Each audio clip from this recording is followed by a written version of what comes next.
Shalom, Bapak, Ibu, penyuluh yang dikasihi oleh Tuhan. Mari sama-sama kita mendengarkan kebenaran firman Tuhan yang pada hari ini terambil dalam Lukas 19 ayatnya yang ke-36 sampai dengan ayatnya yang ke-40. Demikianlah firman Tuhan. Dan sementara Yesus mengendarai keledai itu, mereka menghamparkan pakaiannya di jalan. Ketika ia dekat Yerusalem, di tempat jalan menurun dari Bukit Zaitun, mulailah semua murid yang mengiring dia bergembira dan memuji Allah dengan suara yang nyaring, oleh karena segala mujizat yang telah mereka lihat. Kata mereka, diberkatilah dia yang datang sebagai raja dalam nama Tuhan. Damai sejahtera di sorga dan kemuliaan di tempat yang maha tinggi. Beberapa orang Farisi yang turut dengan orang banyak itu berkata kepada Yesus, "Guru, tegurlah murid-muridmu itu." Jawabnya, "Aku berkata kepadamu, jika mereka ini diam, maka batu ini akan berteriak." Bapak Ibu penyuluh yang dikasihi oleh Tuhan, ada sebuah kisah tentang seorang kapten kapal yang sedang berlayar dalam gelap malam yang kelam. Kapten tersebut tiba-tiba memperhatikan sebuah sinar terang langsung di depannya. Dan ia tahu bahwa kapalnya sedang ada dalam jalur tabrakan dengan terang itu. Ia bergegas mengambil radio dan mengirim suatu pesan darurat dengan menuntut kapal tersebut untuk merubah jalurnya 10 derajat ke timur. Beberapa detik kemudian ia menerima sebuah pesan. Jawab pesan itu demikian, "Tidak dapat melakukannya. Ubah jalur Anda 10 derajat ke barat." Kapten itu menjadi marah. Ia mengirim pesan tidak jelas lainnya. "Aku berkata, aku adalah seorang kapten angkatan laut. Aku menuntutmu mengubah jalurmu." Ia menerima pesan kembali beberapa detik kemudian. Pesan itu berbunyi, "Aku adalah kelas 2. Tidak dapat melakukannya. Ubahlah jalur Anda." Kapten itu sangat marah. Ia mengirim sebuah pesan terakhir. Bunyinya, "Aku adalah sebuah kapal perang dan aku tidak mengubah jalurku." Ia mendapat pesan pendek sebagai jawabannya. Bunyinya, "Aku adalah sebuah mercusuar. Itu pilihan Anda." Bapak Ibu penyuluh yang dikasihi oleh Tuhan, seringkali kita seperti kapten angkatan laut ini. Kita keras hati dan keras kepala. Kita dapat memikirkan semua alasan mengapa kita tidak mau berubah. Mereka sangat menyakitiku.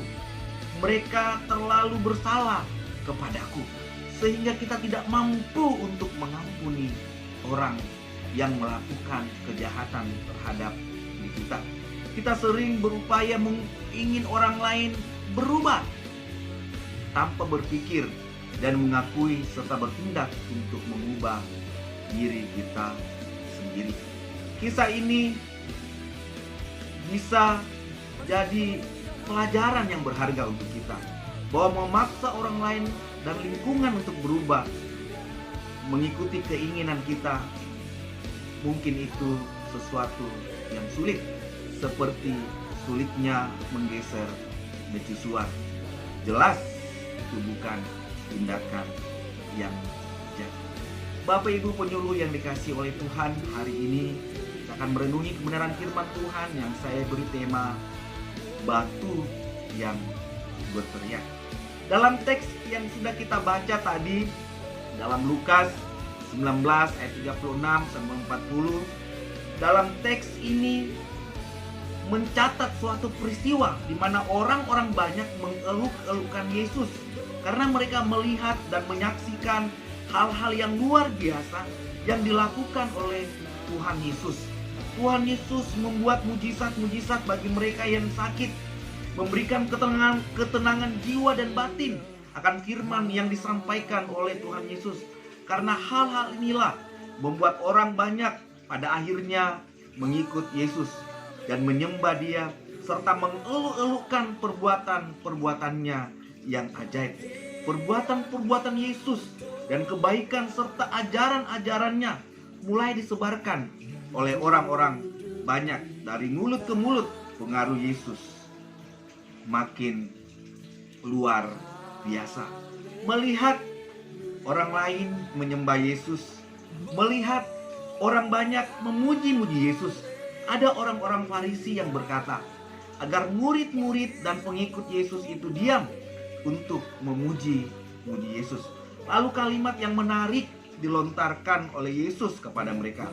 Jika mereka ini diam, jika mereka atau para murid ini dan pengikut ini diam, maka batu ini akan berteriak. Yesus sementara menunjuk batu-batu yang tersusun rapi di tembok-tembok sepanjang jalan dan batu-batu karang yang ada di sekitar Yesus pada saat itu. Apa yang dapat kita pelajari dari kisah Lukas 19 ayat 36 sampai 40 ini? Ada 3 situasi. Situasi pertama adalah situasi di mana orang memuji dan mempermuliakan nama Yesus. Ya, katakan bahwa Yesus adalah pembawa damai, dan memang benar. Yesus dipuji karena Yesus pembawa damai di bumi maupun di surga. Dengan kata lain bahwa Yesuslah yang mendamaikan manusia yang berdosa yang ada di bumi dengan Tuhan yang ada di surga. Bapak Ibu penyuluh yang dikasihi oleh Tuhan, mengapa Yesus dipuji saat itu? Mengapa Yesus dipuji saat itu? Ada berapa hal yang kita bisa pelajari. Hal yang pertama, ini menunjukkan untuk menggenapi dalam nubuatan Zakaria 9 ayat 9. Bersorak-soraklah dengan nyaring, hai putri Sion. Bersorak-soraklah, hai putri Yerusalem. Lihat rajamu datang kepadamu. Ia adil dan jaya. Ia lemah lembut dan mengendarai seekor keledai berbeban mudah. Mengapa Yesus dielukan pada saat itu? Untuk menggenapi kitab Zakaria 9 ayat 9 ini. Dan yang berikutnya, pernyataan jati diri Yesus. Yesus dieluk-elukan pada saat itu untuk menyatakan jati diri Yesus secara terbuka bagi orang banyak, bahwa Yesus adalah Raja mereka, Sang Mesias yang sedang mereka nantikan, Sang Mesias yang dinubuatkan oleh kitab-kitab para nabi. Yang berikutnya, penegasan penting. Mengapa Yesus dipuji saat itu? Ini memberikan penegasan penting, pengenalan dan pemahaman yang benar tentang siapa Yesus. Sangat disayangkan bahwa pujian yang diberikan oleh orang-orang banyak itu bukan atas dasar karena mereka mengenal Yesus sebagai juru selamat mereka yang membebaskan mereka dari dosa. Mereka menyambutnya, mereka memujinya karena mereka menantikan Mesias duniawi, penakluk, seorang pahlawan yang bisa membebaskan mereka. Pikirnya bahwa Yesus akan memimpin mereka dalam pemberontakan yang akan membebaskan mereka dari penjajahan Romawi. Banyak dari mereka yang walaupun tidak mempercayai Kristus sebagai juru selamat, mereka berharap bahwa mungkin ini adalah seorang yang akan membebaskan mereka dari penjajahan Romawi pada saat itu.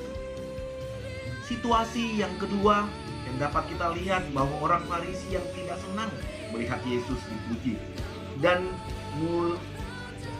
tidak senang melihat Yesus dipuji dan dimuliakan. Oleh karena rasa iri dengki melihat ketenaran Yesus pada masa itu, jadi orang-orang Farisi ini hendak menghentikan orang-orang untuk menyembah dan memuji Yesus. Situasi yang ketiga adalah situasi batu yang berteriak. Situasi di mana Yesus mengungkapkan batu berteriak. Lukas 19 ayat 40, Yesus berkata, jika mereka ini diam? Dengan kata lain, jika mereka ini semua diam dan berhenti menyembah Yesus dan memuji Yesus, maka batu-batu ini akan berteriak. Ini kemudian secara harfiah digenapi ketika orang-orang mengolok-olok Kristus di atas kayu salib dan bukannya memberikan pujian baginya, dan murid-muridnya pun lari bersembunyi dalam kesunyian yang mendalam. Maka terjadilah gempa bumi dan bukit-bukit batu terbelah. Kaum Farisi ingin membungkam puji-pujian yang diberikan kepada Kristus, namun mereka tidak pernah berhasil. Karena sebagaimana Allah dapat menjadikan anak-anak Abraham dari batu-batu ini, maka ia juga dapat membangkitkan puji-pujian yang merdu dari mulut-mulut anak-anak Abraham. Bapak Ibu penyuluh yang dikasihi oleh Tuhan, bukankah kita adalah bagian dari batu-batu yang berteriak itu? Kita yang keras kepala, kita yang sering keras hati untuk ditegur dan dibentuk. Bahkan mungkin kita yang hati mulai membatu, namun anugerah Tuhan di atas kayu salib menebus kita, membasuh dosa kita, sehingga batu-batu yang keras kepala ini, batu-batu yang suka dalam dosa ini, batu-batu yang hatinya sering mengeras ini dijamah oleh kasih yang lembut, sehingga batu-batu yang dapat berteriak memuji, menyembah Yesus Kristus. Dalam kisah ini kita melihat bahwa bagaimanapun upaya manusia, bagaimanapun usaha manusia untuk membungkam mulut orang-orang untuk memuji dan mempermuliakan nama Yesus, itu tidak akan pernah berhasil.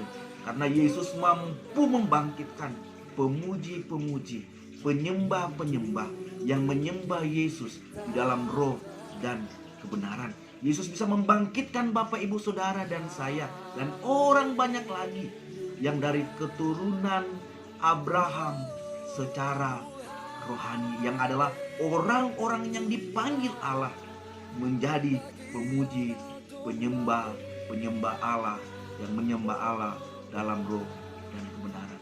Bapak, Ibu penyuluh yang dikasihi adalah Tuhan, kita adalah bagian dari batu-batu yang berteriak, yang dipanggil oleh Allah untuk terus-menerus memuji, mempermuliakan Allah di dalam kehidupan kita.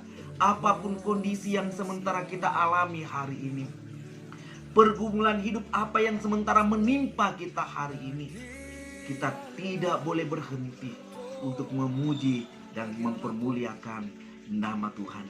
Karena tidak ada satu alasan pun di dalam kehidupan kita yang bisa membungkam kita untuk meninggikan dan mempermuliakan nama Tuhan. Karena Tuhan sudah membasuh kita dengan darahnya yang kudus, darahnya yang suci, sehingga kita yang seharusnya binasa dapat berkata, terpujilah Allah Tuhan kita di dalam Yesus Kristus. Oleh karena anugerahnya kita semua diselamatkan. Haleluya.